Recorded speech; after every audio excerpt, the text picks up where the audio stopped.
Tubuh manusia merupakan bentuk komunikasi antara sel dan antar sel. Seekor nyamuk hinggap di lengan kita, lalu menyuntikkan bahan kimia di kulit dan mulai menghisap, bahkan kita tidak menyadarinya jika tidak muncul benjolan merah disertai dengan rasa gatal. Memang mengganggu, tapi benjolan ini merupakan sinyal penting pertanda bahwa kita dilindungi oleh sistem imun tubuh, pelindung utama tubuh terhadap infeksi dan penyakit. Sistem ini tersusun dari sel, jaringan, dan organ yang mengatur pertahanan tubuh terhadap ancaman penyakit. Tanpa sistem imun, kita akan terkena miliaran bakteri, virus, dan toksin. Bahkan hal kecil seperti kulit tergores atau flu bisa mematikan. Sistem imun tubuh bergantung pada jutaan sel darah putih pertahanan, biasa dikenal sebagai leukosit, yang berasal dari sumsum tulang belakang. Sel-sel ini berpindah melalui aliran darah dan sistem limfatik, yaitu berupa pembuluh yang membantu membersihkan racun dan limbah tubuh.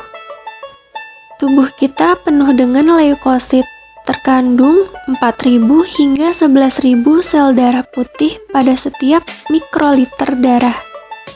Saat ia bergerak dalam tubuh, leukosit bekerja seperti petugas keamanan yang selalu memeriksa darah, jaringan, dan organ dari tanda mencurigakan. Sistem ini mengandalkan penanda molekul pada permukaan patogen dan zat asing lainnya yang menandakan keberadaan kuman. Begitu leukosit mendeteksinya, hanya dalam hitungan menit saja sistem imun tubuh membasminya. Ancaman bagi tubuh kita berubah setiap saat, sehingga respon imun juga harus menyesuaikan.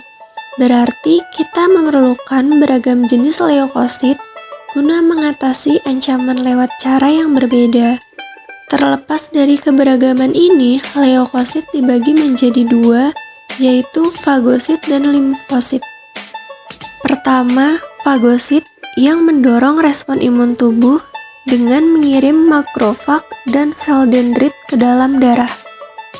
Saat berkeliling, sel tersebut membunuh sel asing yang ditemukan cukup dengan memakannya.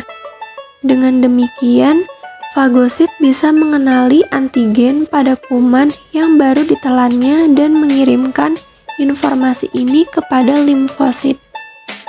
Sekelompok sel limfosit yang disebut sel T mencari sel tubuh yang terinfeksi dan dengan cepat memusnahkannya. Sementara itu, sel B dan sel T pembantu menggunakan informasi yang terkumpul dari antigen untuk memulai memproduksi protein khusus yang disebut antibodi. Ini adalah peer resistance unsur bertahan. Setiap antigen punya pola khusus dan cocok yang dapat menempel pada antibodi, seperti gembok dan kunci, dan menghancurkan sel-sel yang menyerang. Sel B menghasilkan jutaan antibodi yang kemudian beredar di tubuh lalu membasmi kuman hingga ancaman terburuk bisa diatasi. Pada saat semua hal ini berlangsung, gejala umum seperti suhu tinggi dan bengkak sebenarnya adalah proses yang dirancang membantu proses imun. Tubuh hangat mempersulit reproduksi dan penyebaran bakteri serta virus yang sensitif terhadap suhu. Dan saat sel tubuh rusak, sel-sel tersebut melepas bahan kimia, membuat cairan menembus jaringan sekitarnya menyebabkan bengkak. Hal itu juga memanggil fagosit untuk memakan kuman dan sel yang rusak. Biasanya, respon imun membasmi ancaman dalam beberapa hari. Kita tidak langsung sembuh dari sakit. Tugas utamanya adalah menghentikan ancaman penyakit agar tidak meningkatkan ke level yang berbahaya dalam tubuh kita. Melalui pengawasan terus-menerus dari waktu ke waktu, sistem imun tubuh memberikan sesuatu keuntungan lain, yaitu membantu kita mengembangkan imunitas jangka panjang. Saat sel B dan sel T mengenali antigen, data tadi bisa digunakan untuk mengenali serangan kuman di masa depan. Jadi, saat ancaman kembali datang, sel bisa secepatnya menyebarkan antibodi yang tepat untuk mengatasi ancaman kuman tersebut sebelum mengganggu sel yang lain. Itulah cara tubuh dalam meningkatkan imunitas terhadap penyakit tertentu seperti cacar air.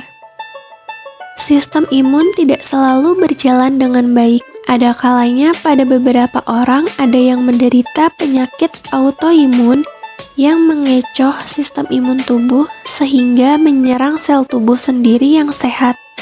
Tidak tahu pasti penyebabnya, tapi gangguan ini merusak sistem imun tubuh di segala tingkatan dan menimbulkan masalah seperti artritis, diabetes tipe 1, dan sklerosis ganda. Namun, pada orang yang sehat, sistem imunnya telah berhasil mengatasi sekitar 300 kali sakit flu dan kemungkinan infeksi lainnya yang tidak terhitung banyak seumur hidup. Tanpa sistem imun, ancaman meningkat ke suatu yang lebih berbahaya. Jadi, saat kamu terserang pilek atau menggaruk gigitan nyamuk, ingat sistem imun tubuh yang sangat penting untuk kehidupan kita.